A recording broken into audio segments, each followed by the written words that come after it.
ملیں گے، پھر دیکھیں مسجد کیسی بھری ہوگی۔ آج فجر کی نماز میں آپ میں کتنے ایسے بیٹھے ہوں گے جنہوں نے کئی مہینوں سے فجر کی نماز نہیں پڑھی ہوگی، موڈی نمازیں پڑھتے ہیں، کبھی فجر پڑھی نہیں پڑھی، ظہر پڑھی نہیں پڑھی، موڈ واسط پڑھ لی، ورنہ قضا کر لی، مغرب پڑھی نہیں پڑھی، عشاء پڑھی نہیں پڑھی، اور باپ تو بڑے دلیری سے کہتے ہیں مفتی صاحب ایسے تو نماز نہیں پڑھتا، جمعہ بھائی کبھی نہیں چھوڑتا۔ اور باپ ان کے بھی اب ہوتے ہیں، باپ ہوتے ہیں، وہ کہتے ہیں مفتی صاحب عید کبھی نہیں چھوڑی میں نے۔ قربان جائیں تیرے جذبہ ادائے نماز کے اوپر، عید نہیں چھوڑی تو نے۔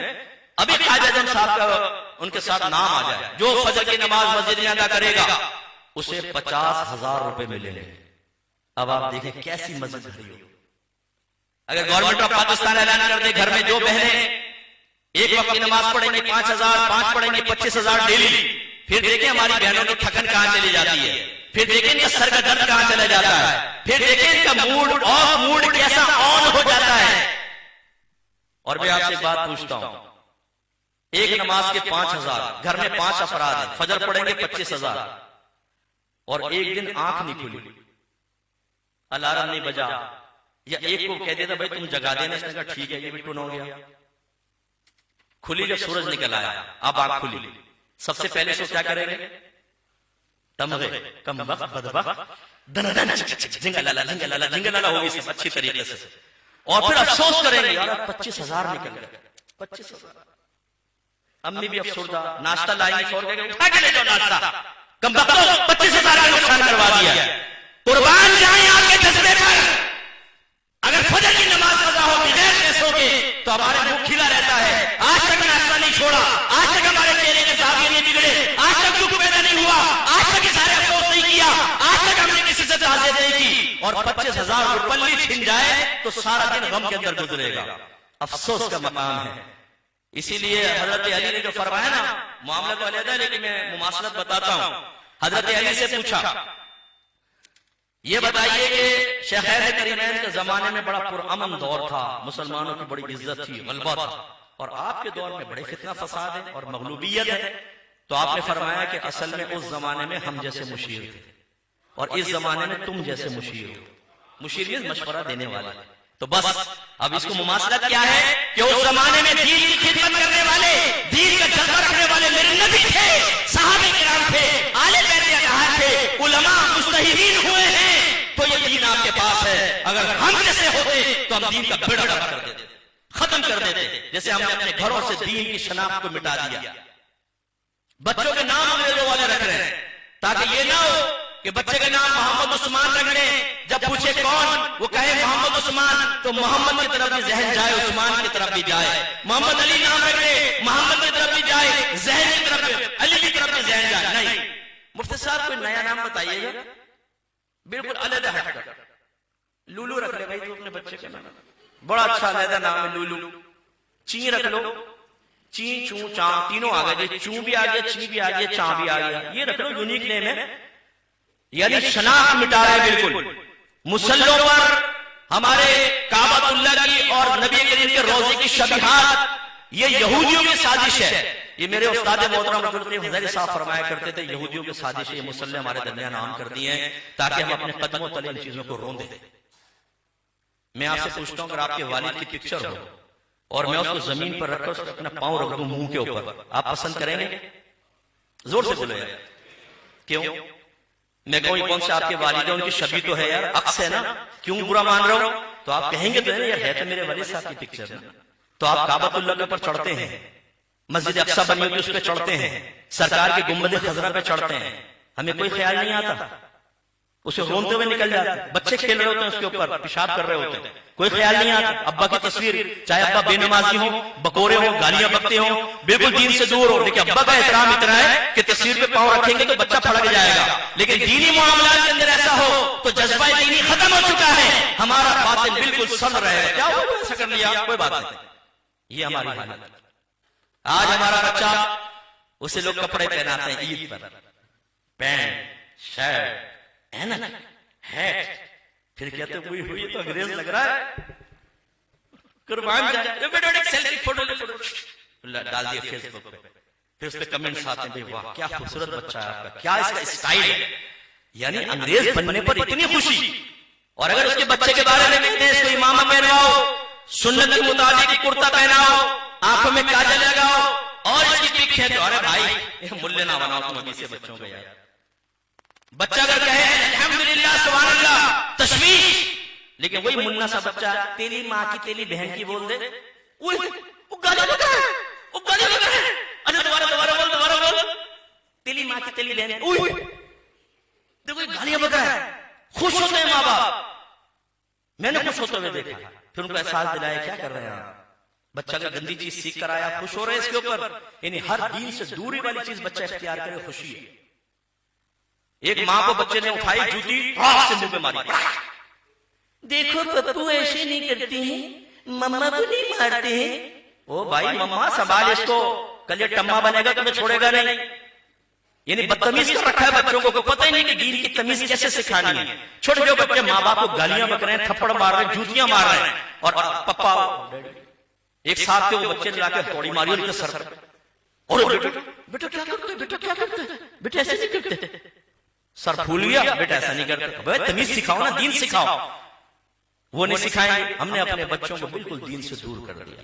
हमारे घरों के अंदर आप देख लीजिए, कुरान की बात होती है, हदीस की बात होती है, फिक्र की बात होती है, तसव्वुफ की बात होती है, मौत का जिक्र होता है, अज़ाबात कब्र का होता है, मैदान माशर में अल्लाह की बारगाह में खड़े होकर हिसाब किताब देने के बारे में कोई मौजू ज़ेरे बहस आता है, सीधे हाथ में अमाल नामा पुल सिरात पर कट के अंदर गिरने या पार करने के बारे में बातें होती हैं, जन्नत की जहन्नम की हौलनाकियां बयान होती हैं, जन्नत की नेमतों का तस्करा होता है। नहीं, हमारे घरों के अंदर ये मौजू अजनबी हो चुके हैं, कोई नहीं जिक्र होगा। फुप्पो ने क्या कहा, खाला ने क्या कहा, स्कूल में क्या हो रहा है, कॉलेज में क्या हो रहा है, बेटा तुम्हारे एग्जाम कब हो रहे हैं, ट्यूशन गए थे कि नहीं गए थे, कौन से कपड़े पहनने हैं, जूते कहाँ हैं, मोजे कहाँ हैं, कारोबार को कैसे तरक्की देनी है, बाहर का वीजा कैसे लगना है, स्टडी के लिए बाहर जाना है, हर मौजू घर के अंदर होगा, दीन का मौजू नहीं होगा, बिल्कुल नहीं। बल्कि अगर आप घर में मौत का तस्करा करें तो आपकी अम्मी कहेंगी है भाई जिक्र ना कर, ऐसा ना हो कि मर जाए। हमारी अम्मी भी बेचारी सादा थी, जब मैं नया नया माहौल में आया तो मैंने मौत का बड़ा जिक्र शुरू किया घर में। तो कभी कभी अम्मी मुझसे पूछते थे अकमल सही बता तू मरेगा तो नहीं। यह है औरतों की बेचारों की सोच। हालांकि मेरे आका सल्लल्लाहु अलैहि वसल्लम ने इरशाद फरमाया, जब एक मजलिस के पास से गुजरे सहाबा किराम, कुछ हंसी की आवाज सरकार तक आई तो आपने फरमाया अपनी मजलिसों में लज्जतों को तोड़ देने वाली चीज की भी मिलावट कर लिया करो। अर्ज़ वो क्या है? फरमाया मौत की याद। और मेरी वालिदा सैयदा आयशा सिद्दीक़ा रज़ियल्लाहु तआला अन्हा ने सरकार से पूछा, या रसूलल्लाह क्या कुफार से लड़े बगैर भी कोई मकाम शहादत हासिल कर सकता है? आपने फरमाया कि आयशा हाँ, जो दिन में 20 मरतबा अपनी मौत को याद करे। 20 मरतबा मतलब कसरत से याद करे, कोई हिंसा गिन कर नहीं, मौत को याद करे। मेरे आका बाद बात क़ज़ाए हाजत से फारिग होते, पानी सामने होता, फरमाता मिट्टी से, आप मिट्टी से तयम्मुम फरमाते। साहबा कहते या रसूलल्लाह सामने पानी मौजूद है। आप फरमाते हो सकता है मैं पानी तक ना पहुंच सकूं और मुझे मौत आ जाए। हालांकि सरकार जानते हैं मैं कब फौत होऊंगा, इसमें भी दलाइल है, लेकिन टाइम का मैं इख्तिताम की तरफ ला रहा हूं। मेरे आका ऐसे मौत को अपने सामने देखा करते थे। और हमारी हालत ये है, आज हम हमारे नौजवान अगर इनसे कहें बताओ तुम में से कौन मरना चाहता है, तो हर एक कहेगा ये बराबर वाले को मेरे फिदिये में ले जाओ, मुझे छोड़ दो, मैं नहीं मरना चाहता। क्यों? इसलिए कि हमने दुनिया के अंदर ऐसा दिल लगा लिया है। हालांकि मरने के बाद तो नबी करीम की ज़ियारत होगी। मा कुन्त तक़ूलु बिहक़्क़ि हाज़ा रजुल, कहा जाएगा तो शख्स के बारे में क्या कहा करता था। सरकार को बाद में तशरीफ लाएंगे, पूरी कब्र सरकार के पसीने मुबारक की खुशबू से महक जाएगी। गुलाम को पता चल जाएगा मेरे आका आए हैं, और फिर मेरे आका का जलवा दिखाया जाएगा। मा कुन्त तक़ूलु बिहक़्क़ि हाज़ा रजुल, उलमा बैठे हैं, हाज़ा जो है इसमें इशारा है कलाम अरब में, जो महसूस मुबसर के लिए वज़अ किया गया है, और इसमें इशारा करीब का है। इसका मतलब सरकार बिल्कुल सामने होंगे, उनको महसूस किया जा रहा होगा, उन्हें देखा जा रहा होगा, और पूछा जाएगा मा कुन्त तक़ूलु बिहक़्क़ि हाज़ा रजुल, वो देखेगा। मुझे यकीन है जो नेक नौजवान है वो ये कहेगा तुम मुझसे पूछ रहे कौन हो, जरा मेरे नबी से पूछो कि मैं कौन हूं। सारी जिंदगी अपने नबी की इताअत की है, लड़ा हूं अपने नफ्स के साथ, मुआशरे से लड़ा हूं, दोस्तों से लड़ा हूं, उनकी मजालिस छोड़ी है, मैंने अपनी नफसानी ख्वाहिशात को कुर्बान किया है अपने अल्लाह की खातिर, अपने अल्लाह का कुर्ब हासिल करने की खातिर, अपने नबी की तालीमात की खातिर। तो आज मेरे नबी से पूछ लो मैं कौन हूं, मुझसे क्या पूछते हो ये कौन है? और फिर फरिश्ते नजर आएंगे, याद रखें। जब इंसान मरता है मोमिनो तो अर्श इलाही के पास जाकर रूह सजदे रेज होती है। लेकिन एक नौजवान को कहो आओ मौत को कबूल कर लो तो कहेगा ना, क्यों? इतनी जो गैब के दरवाजे खुल जाएंगे। और नबी करीम ने फरमाया कब्र जन्नत के बागों में से एक बाग है, उन नेमतों की तरफ क्यों नहीं आते हम? क्यों हमारी सोच नहीं बनती? जवाब एक ही है, हमारी हरकतें गलत है। हम मजहब को मजहब समझने के लिए तैयार नहीं है, हम दीन पर चलने के लिए तैयार नहीं है। हमने अपने लाइफ स्टाइल अपनाया हुआ है और हम कहते हैं खबरदार ना सुनाओ हमें अल्लाह की बातें, रसूल की बातें, कुरान और हदीस हमें ना सुनाओ, हमें अपनी मर्जी के मुताबिक जिंदगी गुजारने दो। और हमारा ठेका ये है कि जब मैदान महशर में पहुंचेंगे तो अल्लाह की बारगाह में जाकर कहेंगे कि हमने कुछ भी किया हो, जन्नत हमारी मर्जी के मुताबिक अता करो। तो फिर वक्त का इंतजार करो, हमारा अंजाम क्या होने वाला। ठेकेदार है हमने ठेका लिया हुआ है। अल्लाह हमारा रब है, हम अल्लाह के बंदे हैं। अल्लाह हमारा बंदा है, वो रब है, हम रब है, अल्लाह के बंदे। हमें अल्लाह की इताअत करनी है। लेकिन हमने अपना लाइफ स्टाइल ऐसा बनाया हुआ है कि सुबह से लेकर शाम तक हर गुनाह हम करते हैं, अल्लाह के नबी की मुखालफत करते हैं, अल्लाह की मुखालफत करते हैं, और फिर इसी वजह से आखिरत को नापसंद करते हैं। एक नौजवान था, बुजुर्गों ने बयान फरमाया, वो नौजवान के सफर पे जा रहा था, मलकुल मौत अलैहिस्सलाम तशरीफ ले आया। उस जमाने में इंसान के रूप में आके रूह कब्ज किया करते थे। आपने फरमाया मुझे पहचानते हो, मैं कौन हूं? कहा कि आप कौन हैं? कहा मलकुल मौत अलैहिस्सलाम। नौजवान खुश हो गया। हम जैसे होते तो नीचे पानी छिड़क रहे होते, वो नौजवान खुश हो गया, कहने लगा बहुत देर से आया, मैं तो और से दराज से आपका इंतजार कर रहा था, आप जल्दी से मेरी रूह कब्ज करें ताकि मेरी मुलाकात अल्लाह से। उन्होंने कहा कि नहीं, मुझे अल्लाह ताला का हुक्म है कि तुझे कुछ मोहलत दो, कोई भी अहम काम कर लो।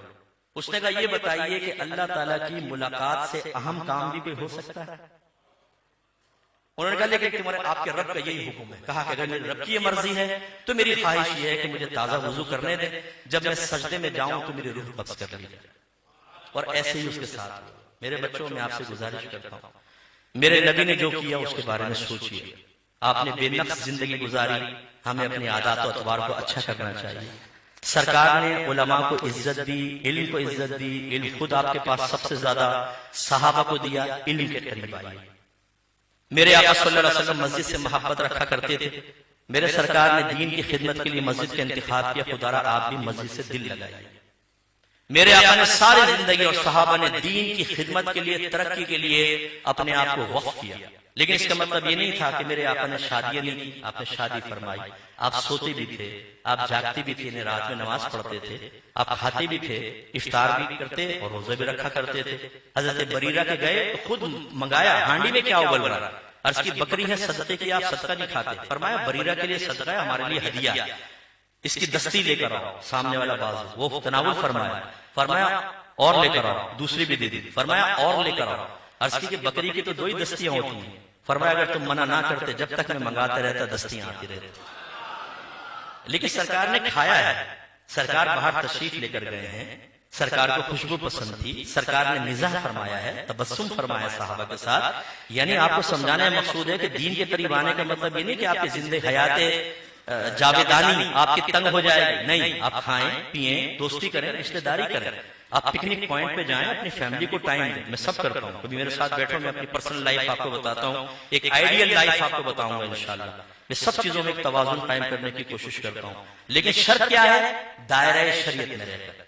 ये बस आप मालूम करें, मैं दोस्ती करना चाहता हूँ, शरीयत इजाजत देती है या नहीं, दोस्त कैसा बनाऊं, रिश्तेदार कैसे होने चाहिए, किस पिकनिक पॉइंट पे जा सकता हूँ, कहाँ नहीं, कहाँ मेरे लिए होटलिंग जायज है, कहाँ पे नाजायज है, कहाँ मेरा अच्छा लिबास पहनना मना है, और कहाँ सरकार ने खुद फरमाया जो मर्जी खाओ, जो मर्जी पियो, जो मर्जी पहनो, सिर्फ दो चीजें ना हो, एक इसराफ और दूसरा तकब्बुर। तालीमात मौजूद है, हम दीन के करीब नहीं आते। हमने दीन को सीखा है सोशल मीडिया में बैठे हुए एक फसाद फैलाने वाले शख्स से।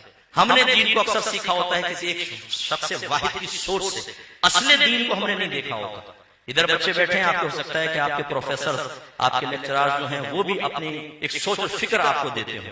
उसूल ये होता है कि उनके सोच और फिक्र को कुरान और हदीस पर पेश करें ना, ये सलाहियत आपके अंदर होनी चाहिए। फिर देखें अगर कुरान और हदीस के मुताबिक है कबूल करें, अगर उसके मुताबिक नहीं है तो रद्द करना वाजिब है, वरना आप गुमराह हो जाएंगे। तो यूं हमें बाज लोग ऐसा दीन सिखाते हैं कि हम समझते हैं ये कुल दीन है, यही असली दीन है, और फिर हम कहते हैं ये तो बहुत मुश्किल है, मैं नहीं कर सकता हूं। हालांकि दीन इतना आसान है, खुदा की कसम, आप करीब आए, आपकी लाइफ में कोई डिस्टर्बेंस नहीं होगी। पाकीज़गी पैदा होगी, करार पैदा होगा, सुकून पैदा होगा। ये जो हमारे घरों में झगड़े हो रहे हैं ना इतने सारे,